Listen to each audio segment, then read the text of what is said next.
How much snow? I don't know. What's coming? Snow tomorrow. Today's got snow in the forecast too, but I don't know. I didn't look at how much. Just there was supposed to be a little. I think they were referring to it as a clipper. the one that's on its way tomorrow. No, the one that the one we were that's this morning. Oh, But I mean, it's just light flurries right now. It's so supposed far, to. Yeah, it's saying any snow, and of course it depends on where you are in Vermont. It could be Right. cranking somewhere right Yep. now, but any snow in Vermont should be pretty much gone by 10 o'clock this morning. So okay. you got about an hour. But then the other one, we have a winter storm watch that goes in. Is today Tuesday? Yeah, Today's Tuesday. tomorrow. Wednesday, 1 p.m., and it goes until 7 p.m. on Thursday for heavy snow possible. They're saying 6 to 9 inches. Wow. 6 to 9 inches through the St. Lawrence Valley, portions of the Adirondacks, much of central and southeastern Vermont, from, again, Wednesday afternoon through Thursday evening. So travel could be difficult. Not sure if this is going to be enough. I mean, obviously, I think safe to say a good amount of snow for the skiers, but enough for the snow machiners. Right. I don't really know. I tend to not think so, and I think it depends on where you are because they really didn't have a base. But the heaviest snow is going to be late Wednesday and Wednesday night. Snowfall rates of 1 inch per hour are possible, with some sleet and some freezing rain in there at times. So, did I ever tell you about the the storm of 9 inches a couple of years ago when I was on Froggy? Did I ever tell you about that one? I don't know. I don't think so. We were supposed to I'll never forget it. We were supposed to have a God, this was probably 2000 maybe 2006 or 7. We were supposed to have a snowstorm, and it was supposed to be 9 inches, and I think we ended up getting like 3 or 4 inches. And I was on the air in the morning at Froggy, and Sherilyn called in, and of course, the asshole that I am, I just I put her right on the air when she called. I just put her right on. She says to me, "What happened to the 9 inches that you were promising me last night?" Yep. Good morning, Paul Brodie. Good morning. How are you? Great. Yeah, man. Nice shirt. Tell me Thanks. about the shirt. It says "Stop recovering, start living." I made it. I typed it and then printed it on the shirt. Now, do you sell these? I think when I used Teespring or one of those places where you can create anything just to make my own shirt, but I guess it probably is possible that it could be purchased, but it's not a. I like it. I could get a better design. I like make better it a lot, design. though. Yeah, it's simple. But yeah, the statement is all that's necessary. Yeah, of course. And did you come up with that yourself?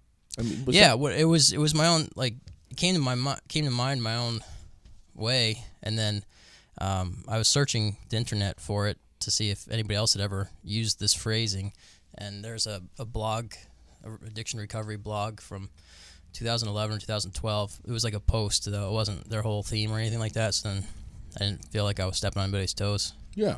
So it didn't seem like there was any more recent references to the phrase. So you are and for folks that may not be familiar with who Paul Brodie is, was in here last Tuesday, and he's going to be in here every Tuesday morning. Until the people speak out against it. This is, yes, until they vote you down and out.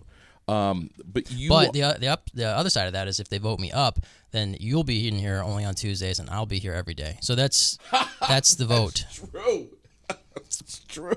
You either say keep everything the same, more Paul Brodie Yes. or less Paul Brodie. Yes. But more Paul Brodie means less JD. Yeah, so this is true. take that into account when you vote. Now you've Polls opened last week and closed 5 minutes ago. you've done plenty of podcasting yourself. I've done a bit. Do you like that? You don't bring the cameras in though. No, I haven't done it. 2 or 3 years ago, I started my podcast. Is my beard rubbing on the microphone making noise? No. Okay. Is mine? No. Okay. That got in my mind, and I can't stop thinking about it until I asked you. All right. So a couple years ago, I started Stop Recovering, Start Living podcast, just a audio-only podcast, and I've since switched that to my other phrase I like, Imagine Moving On, which I took out of a book. But so it's an Imagine Moving On podcast. But some point, I think it was after I'd started doing the audio-only podcast, I started doing videos on YouTube on one channel just for fun. And as I just decided to do a video every day until I got tired of it, and I went for the entire month of January. It was 2001 or something. And people like that stuff. Some people do, yeah. You're in some ways, and maybe you don't think of yourself like this, but in some ways, very much a motivational speaker, not in the sense where you're up on stage all the time doing like TED Talks. Which I would. If someone paid me to do it, I would absolutely be there. Or I think you should. Not even paid me, but invited me and said, here's the place, come stand here and talk, and I would do it. I just don't. I'm not intrinsically motivated to make that happen. So if the extrinsic motivation of someone offering me a reward to do it was there, then I would do it.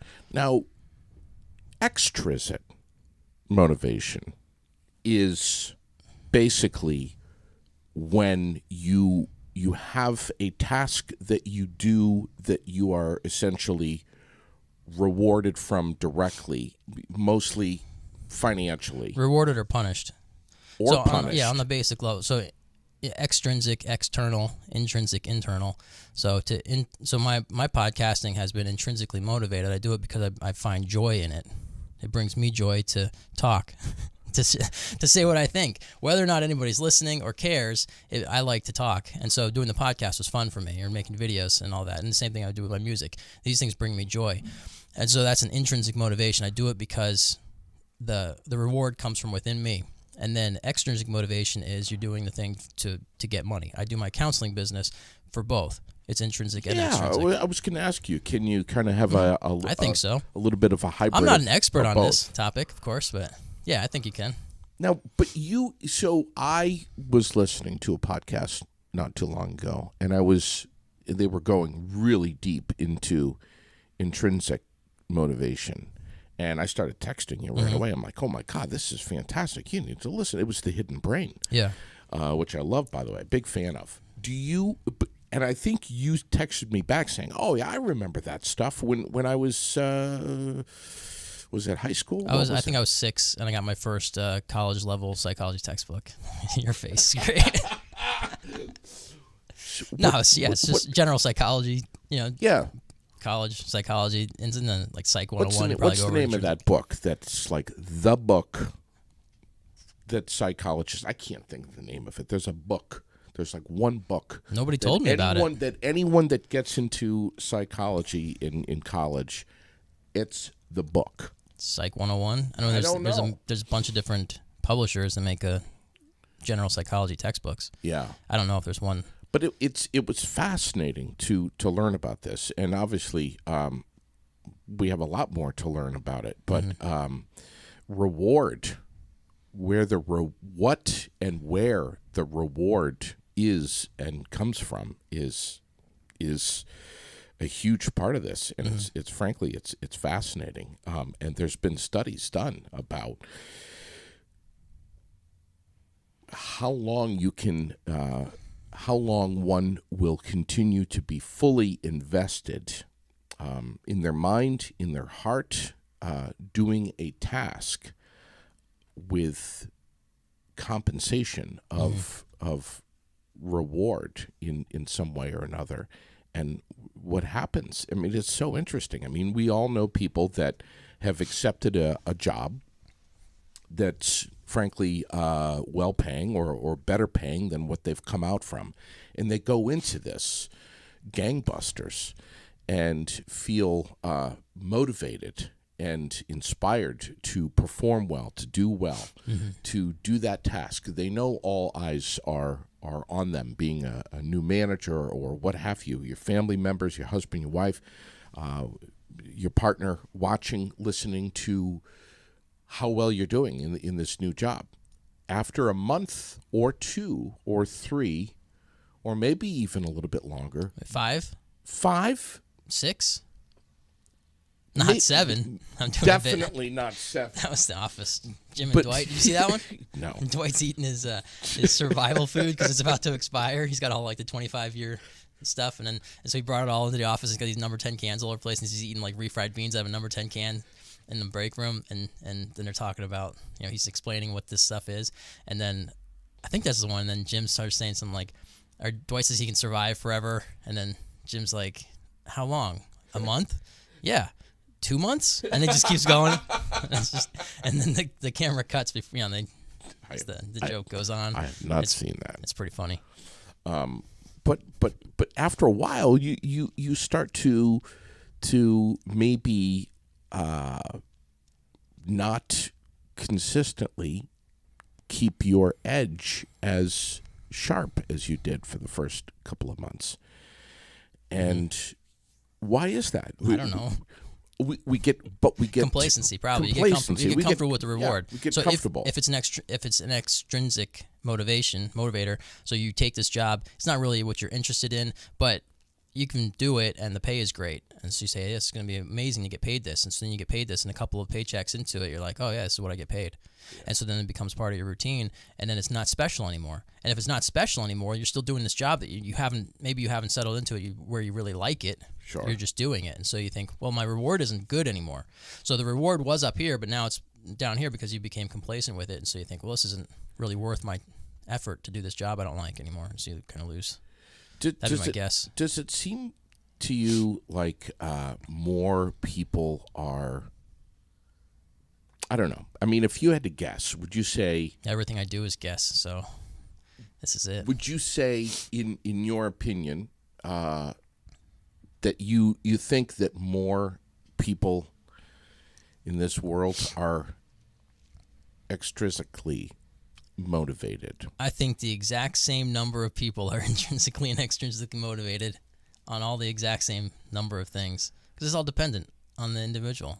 That's what all these studies that psychologists do and all the scientists do, and all these behavioral health and sociology, they do a study, and what you do is you observe what people do in a situation, and if you can't account for every single variable, then there could always be a lurking variable that you don't know if the results that you are, your conclusion that you're drawing, if it really is that thing, or if it's something else that you're not aware of. Yeah. So it's hard to say.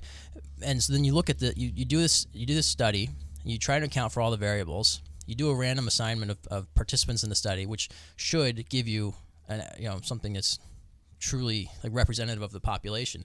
But you have to have enough people to be representative of the population. And what if, and depending on how you target the population that you're going to draw participants from, is it through magazines or newspaper ads or TV or radio? How did you get this population? Are you doing it on a university campus? So are your participants all students? Can you really truly get a random population? Maybe you have to do multiple locations throughout the world to get a random population. And then you've got to deal with cultures and all these things. And so it's hard to get a truly representative sample size. Yeah. But they've got all their numbers and stuff and say, well, you need to have this minimum number of people from this type of collection and all those kind of things. Sure. But then when you take that data, draw a conclusion, then who's the person drawing the conclusion? What kind of factors come into their interpretation of the data? Okay, that's why we have peer review. So you can check it against, other people can do the same experiment, a new population, are the results the same? So there's checks and balances for all this stuff. But in the end, can you really say, we studied these 100 people or these 1,000 people or these 25,000 people, and is that representative of the entire population of the Earth? Is it representative of the entire population of the United States? What's Earth now? 6 billion? I think it just hit 8 billion. Really? Yeah. I thought it was 6 approaching 7. I thought it was 7 approaching 8. I don't know. China. Let's average 7. It's 7 billion. First time ever. And I think the news broke last week. First time ever that there were more people dying than there were being born. Oh, wow. In China ever, first time. We've heard Paul Brodie, by the way, licensed alcohol and drug counselor. You got it. L. That's the first time ever in your life L. that you remembered my letters. A, because that's at the front of the alphabet. Right. A, D, and then C. Yeah, I'd ask you what acronym, like what letters what words you associate with those letters to remember me with that, but I don't want to know. Yeah, well, next week. Loser. No, I'll come up with something. I just did, but I'm not going to say 3 of the 4 words. We all have heard, my God, I love what I do. I love what I do versus I do what I love. Mm-hmm. Is there a difference? I don't. Are you asking me? I'm asking you. Damn it! I'm supposed to be asking the questions. Okay, ask me the You're question. You're supposed to be giving me the answers. All right, ask me, and then I'll make something up, and then you can decide if you agree or not. So is there a difference? I don't know. I don't think so. Well, all right, so let's break it down. Do what you love. Do what you love. So that means you already love the thing, and then you do it. Yes. And then love what you do. You're doing something, and then you love it. So it's the same thing. It is? I guess it could be different. There could be. So, like, I love podcasting, and I do it. Yeah. Well, I took a break off last year, but I'm doing it right now. Yes. And, but, so, I don't know. Yeah, it's the same thing. Well, and then, you hear, I am what I do, and I do what I am. That's Popeye. Great philosopher Popeye. Wow. He was a never naval even sailor. I am what in I the am. 1950s or so.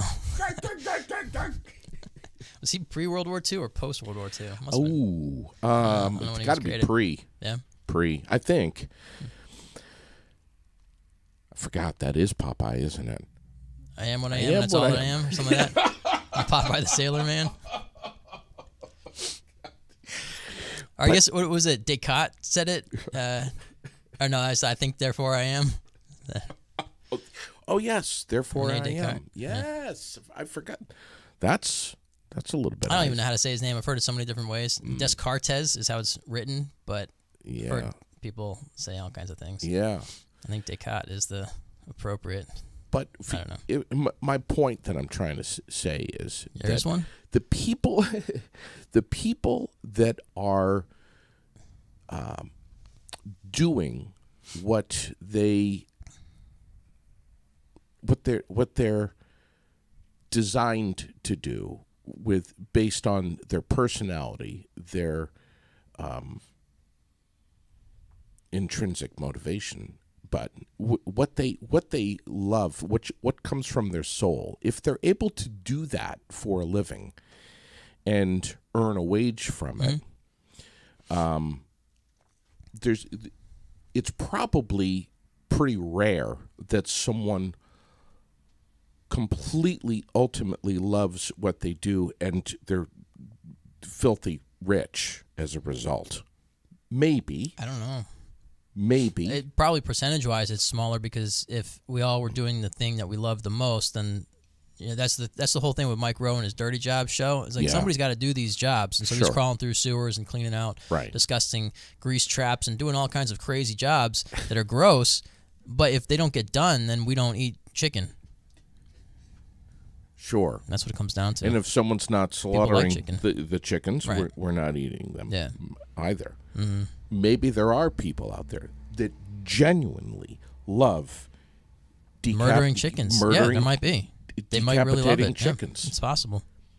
Getting a little blood splatter on them. Who knows? Maybe they love that. It's not me. I've never tried it. I haven't done it. All right, aired out field trip. You and I are going to a farm and slaughtering chickens and determining if we might love this. And See, you're getting a bunch of people upset right now. I don't think I'll like it. Well, you're upsetting people. No, I think what's going to happen is I'm going to cry and walk away from it. and not eat chicken anymore. I'll just stick with beef because I don't know. I don't have firsthand experience of killing a cow yet. You have kids, and you know that if anything is given a name, you just can't butcher it. You can't. We've never tried to butcher anything that we've had living things in our house. So Lily had a woolly not too long ago that she kept in a little cage in her room, and is that a type of animal? it's the little brown, the brown caterpillar? and black fuzzy caterpillar. Gotcha. Woolly bear. Yeah, Something like that. and didn't do the greatest job helping Wooly sustain his life. And I can't remember his name. It was like Bill or something. She gave it a name. And Bill bought the farm, shit the bed, died. Very tragic situation at my house, by the way. But we learned from it. We moved on. How is this getting back to butchering, slaughtering chickens? I don't know. There's no agenda here. There is no agenda. But what I'm saying is that some of us love to do things that we do and get paid well for it, and others not so much. Where do we find the balance? What's the ultimate thing to, on the love scale, you're running like a 7 or an 8 out of 10, and the pay scale, you're running like a 4 or 5? And is that like the ultimate goal? I mean, you do what you love. I do this. I love this. I'm definitely never going to get rich from this. Right, and I won't from counseling. And you're not going to be from counseling. But I get by.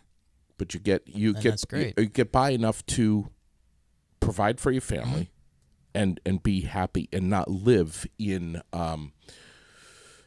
crisis. Right.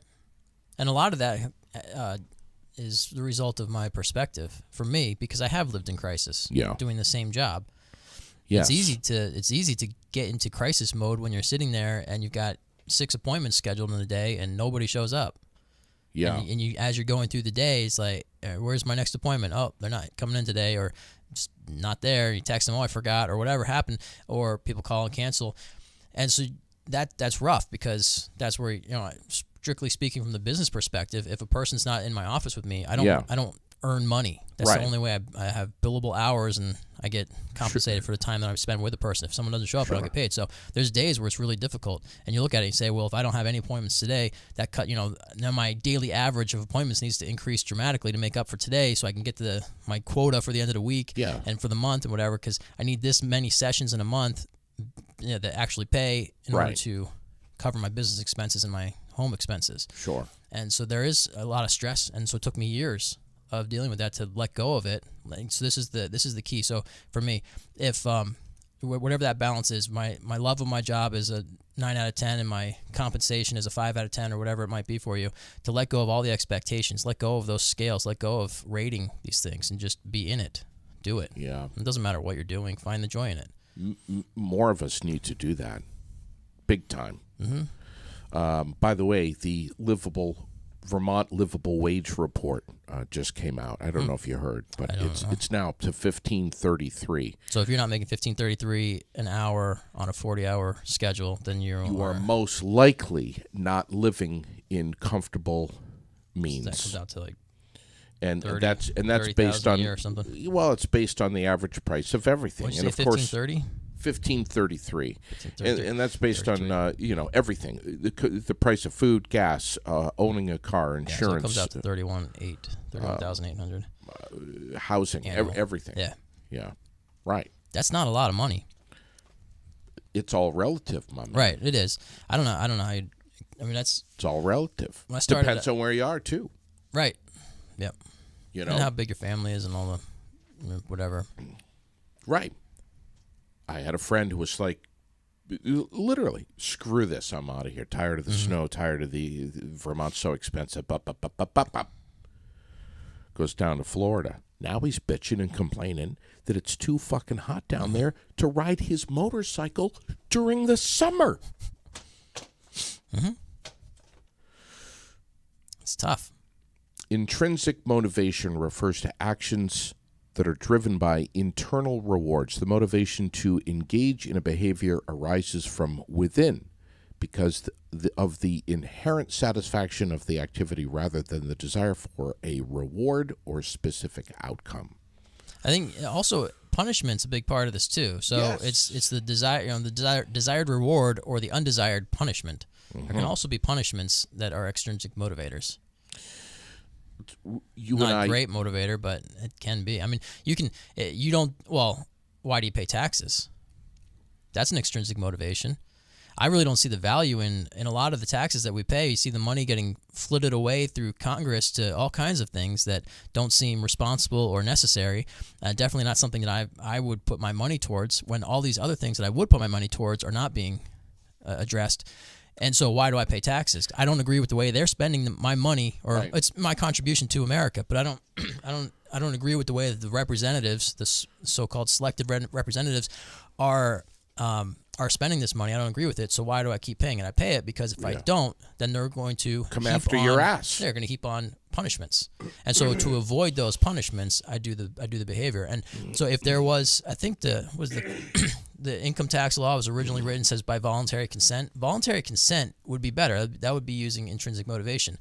I see the money being spent well.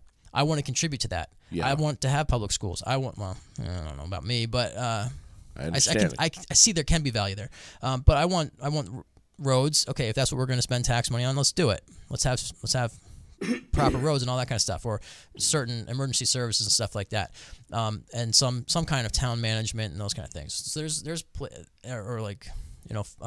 humanitarian aid stuff local, but there's things that money could be spent on that I would approve of, and if I saw that it was being spent that way, I might be more likely to willingly contribute, voluntarily consent to give that money to it, and then that would be intrinsic motivation. It wouldn't be because I'm afraid of being arrested or heaped with fines. It would be because I want to contribute. And so they say, well, most people wouldn't. That's what the argument would be. Most people wouldn't, so we have to have some kind of penalty in place because we all are in this together. Well, we're only all in this together because somebody said, if you live within these boundaries, you're one of us. You're part of our club. Whether it's a country or right, whatever the jurisdiction is. I mean, this goes back to kingdoms. Region. Yeah. I'm not angry. I just get excited. No. Just to clarify, because I've elevated my volume, and I just enjoy talking about these kind of things. But you go back to the kingdoms. Why is it a kingdom? Because this guy had more people that would beat you up if you didn't agree with him, and so he said, "This is my area. You can live here, but you're going to pay me." Or follow by my rules. Yeah, and why didn't people go somewhere else? Because some other jerk was out there with a bigger bigger army and bigger mercenaries, and if you went over there, they'd beat you up. So I was like, all right, well, those guys are going to hit me. These guys just want me to pay them money. I'll pay them some money. I'll give them half of my crops, so that way those guys don't kill me, and then this guy protects me from them. But who protects me from him? Nobody. Being that it's a new year now, and we're 20... You don't want to go into that story anymore? I feel like you're changing the subject. Well, no. I'm just teasing you. Of course. Go ahead. Do whatever you We're 24 days now into the new year, and we've talked a little bit about New Year's resolutions and how long they last and what the average length of one is here in America and why we make them and why we break them. But intrinsic motivation is something that seems like it would almost be imperative for any kind of New Year's resolution or self-betterment, self-improvement. My God, there's a podcast, there's a million podcasts for that. I mean, go anywhere on YouTube and you'll find something about self-improvement. Oh, yeah. And it's a whole laundry list of things. It's getting more organized, making more money, being a better husband or wife or partner, or quit smoking, get in shape, lose weight, all of these things. But if you are not intrinsically motivated, intrinsically motivated, and sustainably intrinsically motivated, how the hell are you going to achieve that goal? They did a study saying, we got two people here. They're both going to try to lose 50 pounds. One of them, we're going to pay X amount of dollars per hour for them to work out. The other one, we're not. Who do you think obtained that goal first. The person who didn't get paid. Intrinsic motivation. Yeah. Because their investment in it, the root reasoning behind why they were doing it was intrinsic. Whereas the other person was motivated maybe partially by self-improvement. But again, the reward was, it depends on what their pay schedule was. If they're getting paid throughout the process, then they might have been feeling like, hey, I got my reward already, but why bother keep going? But the other person had to do it to get their reward. They had to wait till the end. Yeah. Raylene sent me a message. Oh, God. If you want to be on the air, come into the studio. What are you doing? I'm just joking. No, really.